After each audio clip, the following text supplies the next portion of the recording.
Енді екінші бір әңгіме. Ол қандай әңгіме? Украинадағы соғыс аяқтайтын сияқты. Қайталап тұрып айтам. Украинадағы соғыс аяқтайтын сияқты.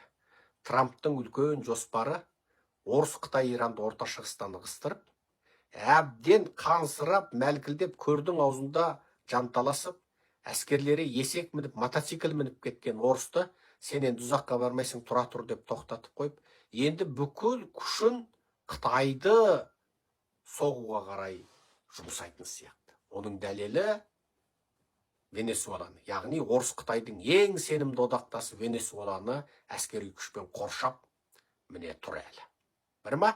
Екіншісі, Жапонияның тағына мінген анау келіншек Трамппен кездескеннен кейін Қытайға қарсы азу-тісін ақсиды.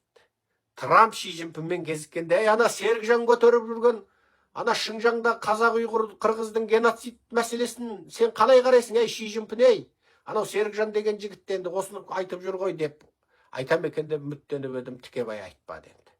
Ренжитін емес, ол Тікебайға сөзіңді өтпейді. Ол айтпады.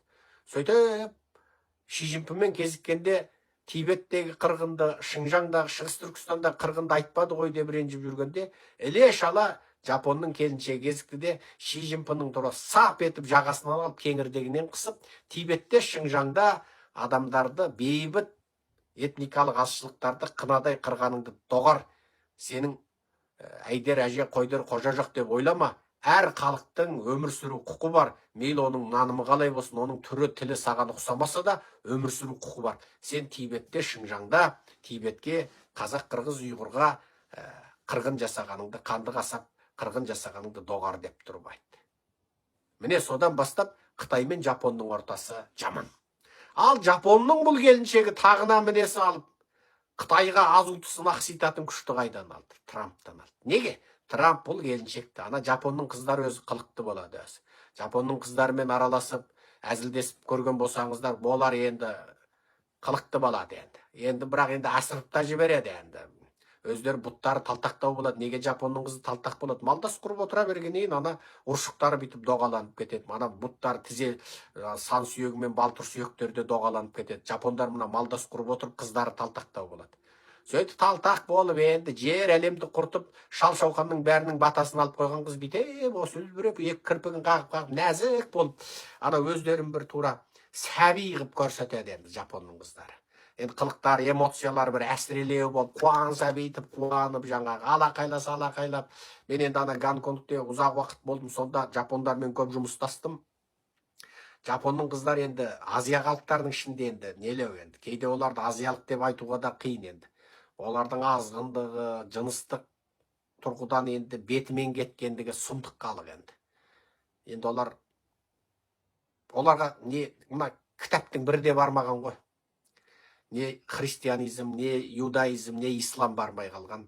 Сондықтан олар мынау не христианға, не еврейге, не мұсылманға ұқсамайды олар. Не Конфуций сияқты мынау Қытайдың нанымында толық қабылдамаған. Өздері Азия халықтарының ішінде жыныстық ең азғындаған халықтың бірі Жапония, жасырар жоқ. Оны біреу әдепті ибалы дейді, бірақ араласып ішінде жүрген біз білеміз. Осы қызы да еркегі де жер әлемді бүлдіріп болып бүйтіп майысып отырғанда періште екен деп қаласың енді. Бірақ сол бүйтіп майысып деп көздерін бүйтіп отырып, енді сіздің фантазияңызға кірмейтін былықтың бәрін істеп қояды бұл жапондар енді. Енді Жапон келіншекті Трамптың енді шалың доңай емес ау. Ана келіншекте енді тура алақайлатып, ана келіншек секіріп кетті ғой. Трамп онда ол келіншекті қалай секіртіп жіберді?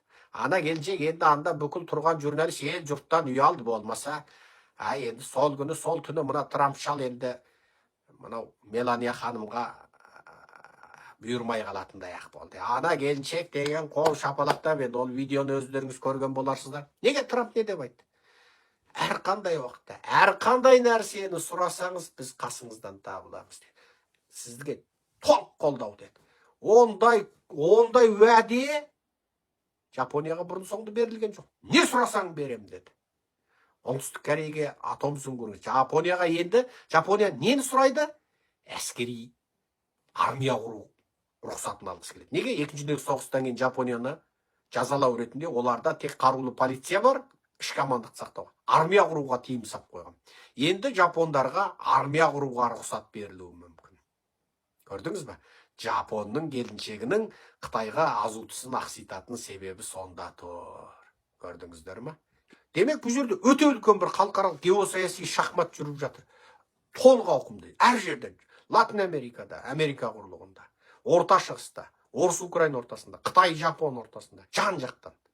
Өте үлкен шахматтың ойыны жүріп жатыр. Бұл тіпті бүкіл жер шарлық деңгейдегі сізбен біз тіпті қиялдамаған, түсімізде де көрмеген бір үлкен өзгерісті әкелуі мүмкін. Сол өзгерістің нәтижесінде Орыс-Украин ортасындағы соғыс тоқтауы мүмкін.